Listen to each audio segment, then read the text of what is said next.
BGN seperti mengobral, menghambur-hamburkan uang, sesuatu yang tidak penting dan tidak mendesak. Kok Presiden Prabowo diam saja? Ini yang menjadi pertanyaan saya. Nah, sekali lagi, ini saya belum puas rasanya bahwa tidak ikhlas rasanya kalau uang kita, uang rakyat yang dikumpulkan dengan pembayaran pajak, dikelola oleh negara melalui APBN, lalu menghambur-hamburkan untuk sesuatu yang tidak penting ini. Bisa jadi ini ada aroma korupsi juga.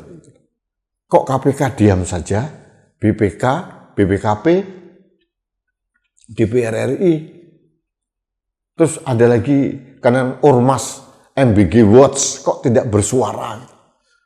Yang jelas saya menolak. Negara harus memberikan inventaris kepada SPPG karena mereka sebagai pengusaha catering sudah mendapatkan kemewahan yang luar biasa, mendapatkan keuntungan 15 juta per hari, dan itu bagi saya luar biasa hebat. Sudah cukup, negara tidak perlu lagi harus mengeluarkan uang dari APBN, dari rakyat, apalagi diambil dari anggaran pendidikan untuk keperluan yang tidak mendesak seperti ini. Dan saya menggugat apakah yang disampaikan oleh Kepala BGN itu benar atau kebohongan publik.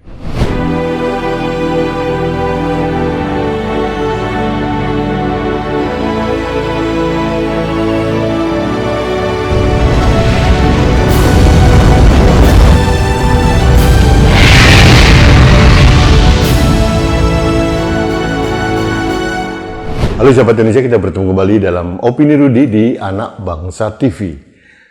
Sahabat Indonesia, beberapa hari yang lalu, kemarin kalau tidak salah, Presiden Prabowo secara simbolis menerima hasil sitaan dari PKH itu sebesar 11, sekian triliun gitu, dan uangnya dipamerkan di publik. Saya tidak tahu apakah itu benar sejumlah 11 triliun seperti itu, tapi Satgas PKH mengatakan itu adalah hasil rampasan dari illegal mining maupun perkebunan ilegal yang disita oleh negara. Dan Menteri Keuangan Purbaya Yudisadewo mengatakan sangat bergembira menerima uang tambahan 11, sekian triliun.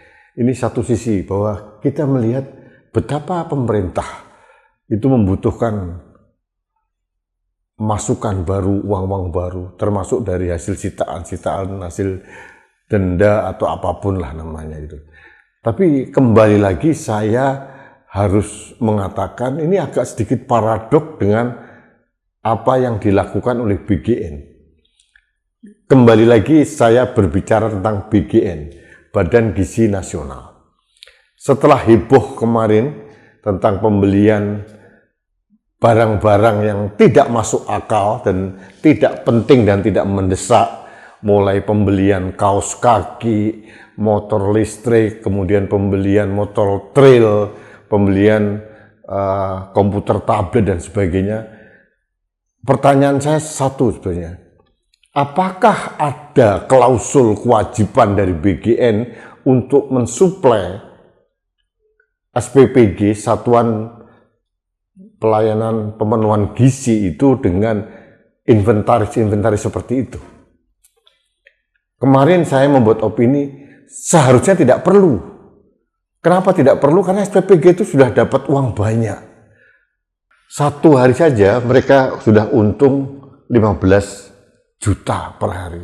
5.000 untungan kotor dikalikan dengan 3.000 porsi per hari. Kalikan dengan 30 hari atau 25 hari lah. Kalikan lagi dengan berapa bulan setiap tahun. Per tahunnya udah miliaran gitu. Jadi artinya buat apa negara harus mengeluarkan uang lagi untuk membeli sesuatu yang tidak masuk akal. Kembali lagi saya akan mengulik lagi tentang pembelian kaos kaki. Kaos kaki sepasang 100.000 itu tidak masuk akal.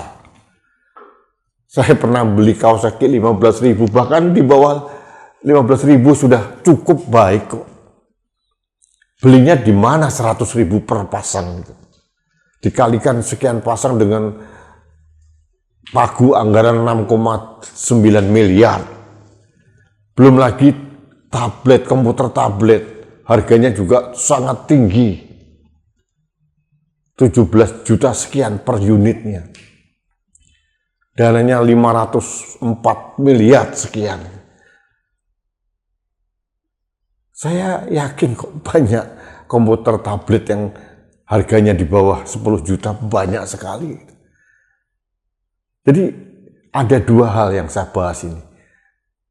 Yang pertama adalah apa perlunya BGN mensuplai SPPG dengan inventaris-inventaris seperti itu pada saat negara sedang kesulitan keuangan seperti sekarang. Yang kedua masalah harganya. Kalau masalah harga ini saya mencurigai ada sesuatu yang patut kita curigai. Tadi kita bilang kaos kaki sepasang 100.000. Kemudian komputer tablet 17 juta sekian. Nah sekarang masalah motor nih. Kemarin ada berita, Kepala BGN bilang bahwa motor yang dibeli itu anggaran tahun 2025 jumlahnya sekitar 21.801 unit dan harganya katanya di bawah harga pasar.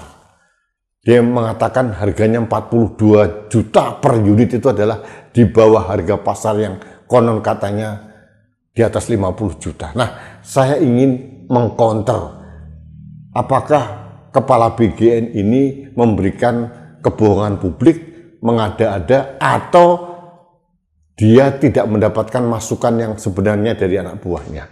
Kita lihat saja.